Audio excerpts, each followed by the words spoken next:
Hi, it's Olivia, and one of the goals for the new year was to do book reviews for the books that stood out to me, and I am so happy to be talking about Wonder by Palacio today. Pretty sure this is going to be non-spoilery, but if I do, I will be sure to warn you because spoilers are the devil. I can't tell you how many times I have passed this book, like in the bookstore, like a million times, because for some reason I looked at this cover. I wasn't really paying attention to it. I just looked at this and I thought contemporary romance, and I just kept passing it like all the time. I don't know why. That's not what it's about. This is about a boy who is starting 5th grade for the first time in public school because he's always been homeschooled as he has a major facial deformity.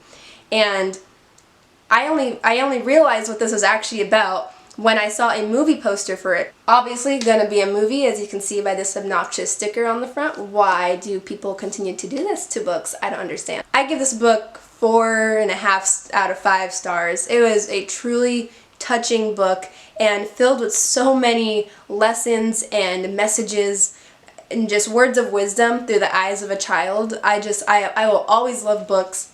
Let me know too. Do you like books that are that show like childlike wonder and the mind of a child, and how so much wisdom really can come out from children? Just one of the things that I underlined, he said, it goes, "I wish every day could be Halloween. We could all wear masks all the time. Then we could walk around and get to know each other before we got to see what we look like under the mask." This book also surprised me when it jumped to a different POV.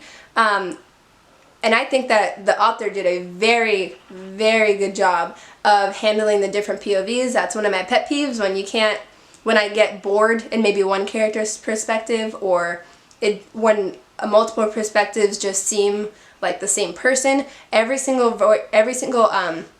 different perspective that we got was very clear. It was very, very clearly a different person, and I think she made great use of having of having different perspectives. She did a really good job of that. I don't think this is a book that is, it's so unbelievably sad you can't get through it. It's not like that, because I mean, when talking about facial deformities, I can't help but think about The Elephant Man.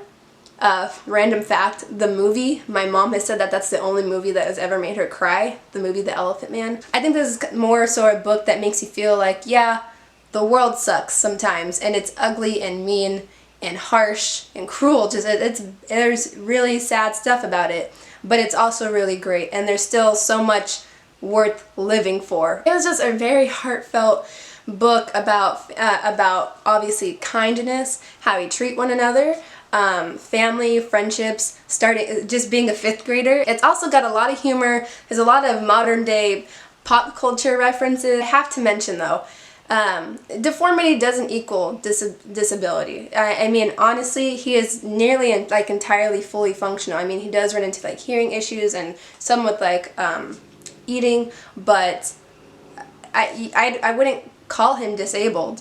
But regardless, I couldn't help but think of my history with those who are disabled or with special needs. In elementary school, my school had I had an entire separate program for special needs children, and on my break, like on my recess and lunch there, for a little while, I would go to one of the classes it was a class of preschoolers, like really, really little special needs children, from preschool to like, I want to say maybe at most 1st grade. They're really young. I can't tell you how much I enjoyed going, and I just went really to help out, but I was really more just kind of hanging out with them. I was kind of their friend outside of their normal group that they have, and I'm not trying to be like self-absorbed, but they loved me. I came in, and one of the girls, Taylor, oh my gosh, it had to pick a favorite. Taylor was my favorite. She would like run into my arms when I'd come in. She was so happy.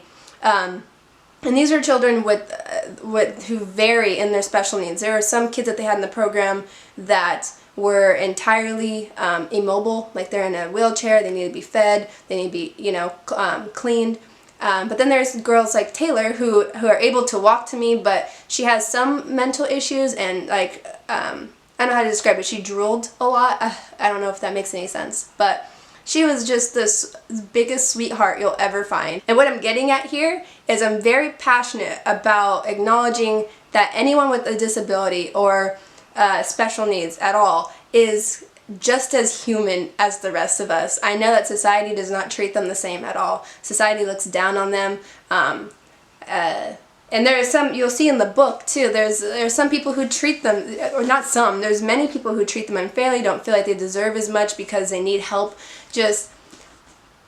They are just as human as us. I really love this book. I gave it a 4.5 out of 5. I took off half a star because there were some parts where the dialogue seemed like very, very like almost cliche, like movie type of middle school. And although it did touch me, it wasn't like I stopped and was thinking about it for hours. You know, it wasn't like, it was still great, but I mean, it wasn't like something I would say is like my favorite book in the world. So yeah, that's my first review. I know it's kind of all over the place. I'm going to try to find a better structure to book reviews. But thank you for watching, and I'll see you in another video. Bye.